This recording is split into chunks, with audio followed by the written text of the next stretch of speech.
A newborn baby is in critical condition in Texas after being left in the freezing cold outside a fire station. That's just ridiculous. That's crazy. You know, stories like this hit home. Just knowing that I had a kid, my son was 27 weeks when he was born, unresponsive, born at home in a bathroom. Crazy, crazy story. Crazy story. You know, his mom thought she was constipated.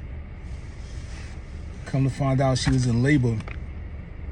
So all along she's on the toilet thinking that she's having trouble moving her bowels, but instead she's pushing the baby out. Next thing you know, I finally come in the bathroom. I'm like, yo, let's get up off the toilet. You've been on there for a minute. If you can't go to the bathroom, you might want to get off the toilet and try again later. Just as soon as she was about to stand up, she pushed, and here comes my boy through a cerclage. Through a cerclage. If you know what a cerclage is, then you know.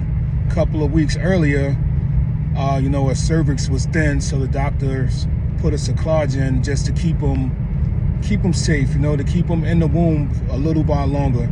They said after like 28 weeks, then the odds of survival for an infant will be higher. So here it is. I'm super calm and not panicking, but deep down I'm like, I can't believe this is happening, and it's so weird. I grabbed some towels, she pushed them out, I caught them in my hand, and her roommate at the time, I was like, call 911. She called 911. So here it is. I have an unresponsive baby in my hand. My baby is unresponsive, not moving, not breathing, not crying or anything. But, the saving grace was he was still attached to the umbilical cord. And at the time, I didn't even look at it like that. But come to think of it, that umbilical cord saved his life along with me being calm and providing CPR. I called 911. 911 is on the phone, and they're asking me questions like, do anybody know CPR? Can you do this? Is he breathing? Is he crying? Is he this? Is he that? Now, have you, as a healthcare provider, it's one thing that, we have to learn CPR every, say, 4 years, 2 to 4 years. But that's one thing that, you never think you would have to need, especially not on your own child. And that's what made it even realer. So here it is. This baby is like the size of my palm. My hand is bigger than him. I have him. I just caress him inside of my hand, and I wipe away his mouth. And with my thumbs and my 2 fingers, I'm just applying CPR. Just compressions. Just waiting. It seemed like eternity before EMT or anybody got there. Compressions. So here it is. Eventually, you know what? He coughed. This baby coughed. That was a sign of life. You know what? I started going crazy with the compressions, like bang, bang, bang, bang, bang. Like, yo, oh my goodness, this is one of the most unreal. You hear about these stories, but rarely anybody that I ever know had to provide child-saving CPR, BLS to their child, their own child. And it was so crazy because it was like an out-of-body experience. And it got better, but it got worse from there, because as soon as the first EMT team came, right, they froze up. So all the years of me, learning 2-person CPR, once help arrives, they should be able to relieve you. They should be able to relieve you. What have you? They looked at me and froze up. They said, "Oh, we didn't know it was a baby." Like, what type of call? What call did you guys get? What you thought you was coming to? So have you? They had an ambu bag for adult. Everything that they should have had for pediatrics, they have for adults. So they're running around. I'm still supplying chest compressions. No one relieved me. So here it is. They're running around. They finally run to the car, and they come back, right? But they came back with nothing, when they're asking questions, blah, blah, blah. So the saving grace, and this was York County in South Carolina. That's crazy. So here it is. Another EMT came, and it was an Atrium, Carolina Medical Center. It was an Atrium EMT. And the lady came in, and you know what? She just jumped straight to business. She just got right to it.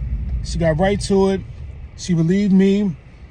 You know, again, my baby was still attached to the umbilical cord. That was the saving grace, you know. But it was such a scary moment because, you know, eventually they got him off. They wound up cutting the umbilical cord, and they cut the umbilical cord, and they brung him to the EMT eventually, right? They brung him to the EMT eventually.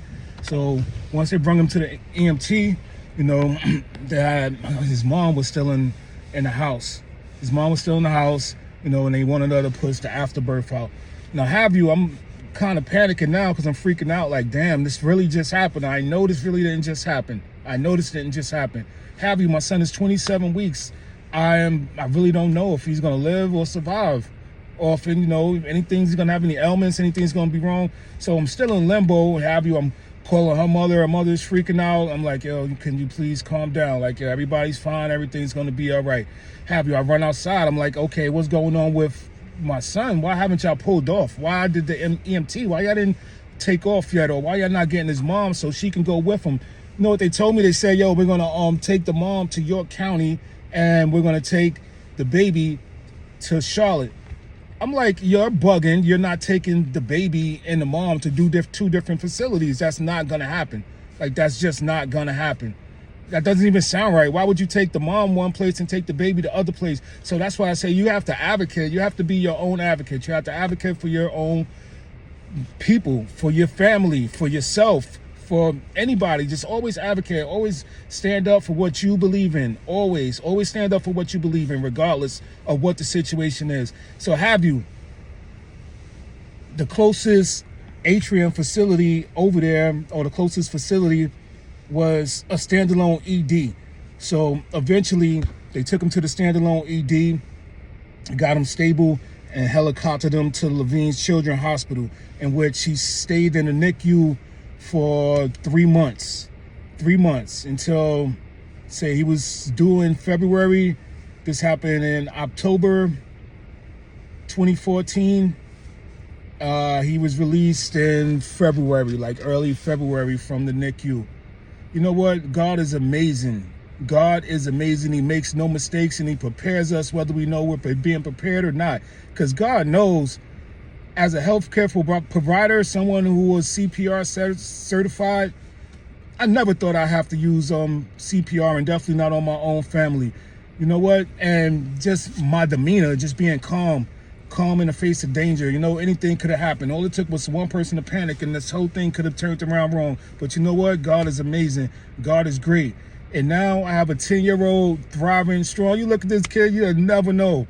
You'll freaking never know. And give it up to the NICU and PICU providers. You know, it takes an amazing person to care for children. It takes an amazing person to care for children. And these people are amazing, man. They did a hell of a job. You know what? They told me, you know what? Why don't you take a break? You're up here too much. Why don't you take a break? You know, everything's going to be fine, which I didn't, because, again, my hospital that I worked in was not too far away. So I was like, you know what? I'm going to go to work, but I'm going to leave work, and I'm going to go up to my other job, which is just watching my baby in the incubator growing, getting bigger and stronger. And you know what? It was amazing. It was amazing. One of the most amazing moments that I ever could have witnessed. And I think it just changed my life. It was so life-changing. It just kind of made me more of who I am today. Made me more humble. You know, made me more, God-fearing. Made me more respectful. Made me appreciate the craft of everybody even more. And just all the way that I interact with people every day. You know, just on a respect level. So, you know, to hear that someone will leave their child outside, a newborn baby, out in the cold, is baffling. It's baffling. You know what? You're going to leave them outside in front of a fire department? Why not just go into the fire department and give it to them? and give it to him. You know, I hope, God bless, I hope this baby makes it out. And we got to get it together, people. We got to get it together. Men and women, you know, we got to get it together. You know what? This life is not promised. Sorry for the heartfelt talk, but like, just that story touched me. It did something to me. Yo, signing out. Yavashay. Peace.